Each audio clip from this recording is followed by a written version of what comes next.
अगर कोई व्यक्ति कोरोना पॉजिटिव आता है या हमारे परिवार में कोरोना पॉजिटिव व्यक्ति है, ऐसे में हमें किन बातों का ध्यान रखना है ताकि परिवार के बाकी लोग भी संक्रमित ना हो और व्यक्ति भी जल्दी से ठीक हो जाए। खास तौर पर परिवार में जब कोई व्यक्ति पॉजिटिव आता है तो उस व्यक्ति के बारे में हमें क्या सावधानी बरतनी है, हमें कैसे उन्हें हैंडल करना है, कैसे हमसे दूर रखना है उन्हें, और आपका व्यवहार कैसा होना चाहिए, इन्हीं के बारे में आज हम बात करेंगे।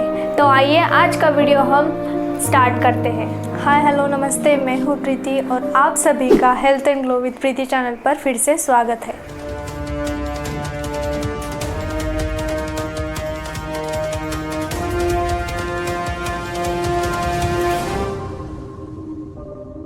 तो आज का हमारा टॉपिक, हमारे घर में कोई कोरोना पॉजिटिव है या आसपास में कोई कोरोना पॉजिटिव है तो उन लोगों को हमें कैसे हमसे दूर रखना है, हमें कैसे सावधानी बरतनी है, तो इसी टॉपिक पे आज हम बात करेंगे। तो आइए आज का ये वीडियो हम स्टार्ट करते हैं।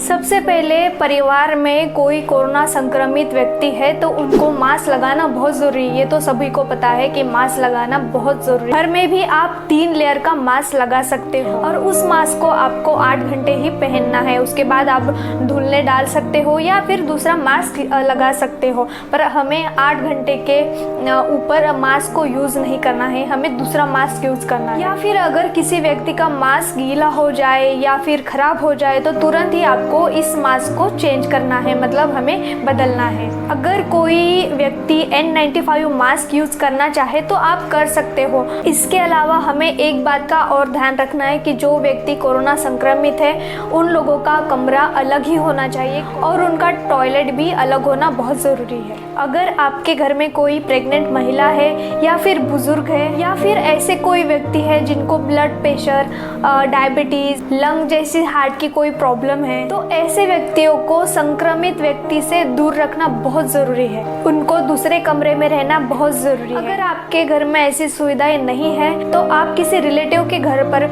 या फिर कोई आपके फ्रेंड के घर पर आप भेज सकते हो, पर संक्रमित व्यक्ति से आपको इन लोगों को बचा कर रखना है।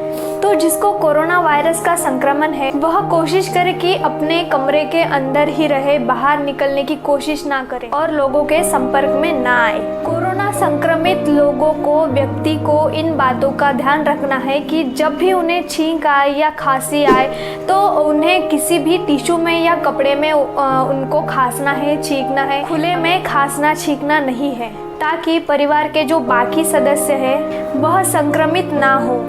तो इन बातों का हमें खास तौर पर ध्यान रखना है। ये छोटी छोटी चीज़ें हैं जो सभी को पता है पर कोई ज़्यादातर फॉलो नहीं करते हैं, पर इन बातों का हमें खास तौर पर ध्यान देना है जिससे हम कोरोना संक्रमित होने से बच सकते हैं। कुछ लोगों को होम आइसोलेशन में रखा जाता है क्योंकि होम आइसोलेशन उन्हीं लोगों को दिया जाता है जिन्हें मामूली सर्दी, खांसी या बुखार हो। अगर ज़्यादा तबीयत खराब हो तो आपको अस्पताल जाना ही है, पर अगर व्यक्ति होम आइसोलेशन में है यानी कि मतलब उस व्यक्ति को हल्का बुखार है, खांसी है, तो इन चीज़ों के लिए आपको डॉक्टर बताएंगे कि आपको कैसे टैबलेट्स लेने हैं, आपको केयर कैसी करनी है, कौन सी लेने, ये बात आपको डॉक्टर बताएंगे ही। लेकिन इसके अलावा आप विटामिन सी टैबलेट ले सकते हो या मल्टीविटामिन के टैबलेट्स ले सकते हो क्योंकि इनसे आपकी इम्यूनिटी लेवल बढ़ सकती है और आप जल्दी ठीक भी हो सकते हैं। मतलब जो कोरोना पॉजिटिव व्यक्ति है या बाकी के लोग भी विटामिन सी या मल्टीविटामिन के टैबलेट्स ले सकते हैं। कोरोना संक्रमित व्यक्ति को ये टैबलेट्स लेना है क्योंकि उनकी इम्यूनिटी पावर बढ़ाना है।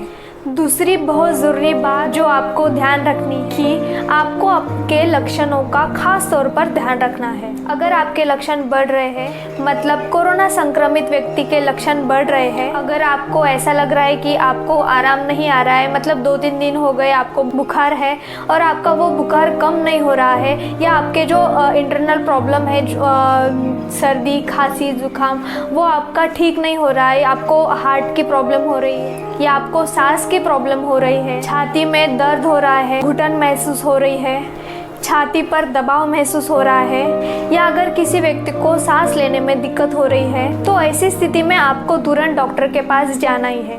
अगर किसी व्यक्ति का चेहरा नीला पड़ रहा है या फिर किसी व्यक्ति के होंठ नीले पड़ रहे हैं तो यह सारे संकेत है कि उस व्यक्ति के तबीयत खराब हो रही है। तो ऐसे में आपको डॉक्टर के पास संपर्क करना चाहिए, ज़रूर संपर्क करना चाहिए। उसके अलावा व्यक्ति को हल्का बुखार है या हल्की खांसी है तो उस व्यक्ति को हमारा टेम्परेचर मतलब उस व्यक्ति का टेम्परेचर दिन में 2 बार तो भी चेक करना है। तो उसके अलावा कोरोना संक्रमण में हमने देखा है कि सांस लेने में दिक्कत होती है और उन्हें ऑक्सीजन की ज़रूरत पड़ जाती है। तो इसी वजह से ज़्यादातर लोगों में हॉस्पिटलाइजेशन भी होता है। तो ऐसे में एक छोटा सा ट्रीटमेंट आता है, उसे हम पल्स ऑक्सीमीटर बोलते हैं। तो उस पल्स ऑक्सीमीटर को आपको उंगली में डालकर चेक करना है कि आपका ऑक्सीजन लेवल कितना है। अगर आपका ऑक्सीजन 98% या फिर 99% है तो आपका ऑक्सीजन लेवल बिल्कुल सही है। अगर आपका ऑक्सीजन लेवल 95 तक जा रहा है या फिर उसके कम की तरफ आ रहा है मतलब उन्हें ऑक्सीजन की ज़रूरत पड़ सकती है, तो इस समय आपको तुरंत डॉक्टर को संपर्क करना चाहिए। इसके अलावा हमें घर में सैनिटाइजेशन का भी ध्यान रखना चाहिए ताकि घर के बाकी सदस्य जो है वो संक्रमित ना हो। ऐसी स्थिति में हमें ब्लीचिंग पाउडर का सोल्यूशन बनाना चाहिए जिससे हमें घर के टाइल्स पर या दरवाजे पर या खिड़की पर या फिर हैंडल्स पर, दरवाजे के हैंडल्स हो या खिड़की के हैंडल्स हो या फिर रिमोट पर या सोफे पर, इन सभी चीज़ों को आप सैनिटाइज कर सकते हो। मार्केट में 2 टाइप के ब्लीच मिलते हैं, एक लिक्विड सॉल्यूशन में जिसमें 3.5% क्लोरीन होता है और दूसरा जो होता है वो पाउडर फॉर्म में ब्लीच मिलता है मार्केट में। अगर आपने लिक्विड सॉल्यूशन में ब्लीच घर में लाया है तो उससे आप 1 लीटर लिक्विड सॉल्यूशन लेते हैं तो उसमें 2.5 लीटर पानी मिलाना चाहिए, इससे आपका सॉल्यूशन तैयार हो जाएगा। अगर आप ब्लीचिंग पाउडर ले आए तो 7 ग्राम ब्लीचिंग पाउडर को 1 लीटर पानी में मिलाते हो तो आपका ब्लीचिंग तैयार हो जाएगा। यह आपको रोज सॉल्यूशन बनाना है और घर में रोजाना इसे यूज करना है क्योंकि यह 24 घंटों के बाद बेकार हो जाता है। इसीलिए आपको रोजाना इस लिक्विड फॉर्म को या फिर पाउडर फॉर्म को पानी में डालकर सॉल्यूशन बनाना है और आपको इसे घर में यूज करना है। तो यह छोटी छोटी बातों को हमें ध्यान में रखना है जिससे कोरोना संक्रमित व्यक्ति जल्दी से ठीक हो जाए और साथ साथ ही घर के जो बाकी के सदस्य हैं वो कोरोना संक्रमित ना हो। तो ऐसे मैंने छोटे छोटे से बातें आपको बताए हैं जो आपको फॉलो करने हैं। ये सभी बातें तो आपको पता ही होगी पर आपको छोटे छोटे बातों का ध्यान रखना है। कोई लोग होते हैं जो इन बातों का ध्यान नहीं रखते हैं, मतलब ये बातें सबको पता है पर कोई आलस करता है इन बातों को फॉलो करने के लिए। तो इन बातों को आपको फॉलो करना है और कोरोना संक्रमण से बचना है।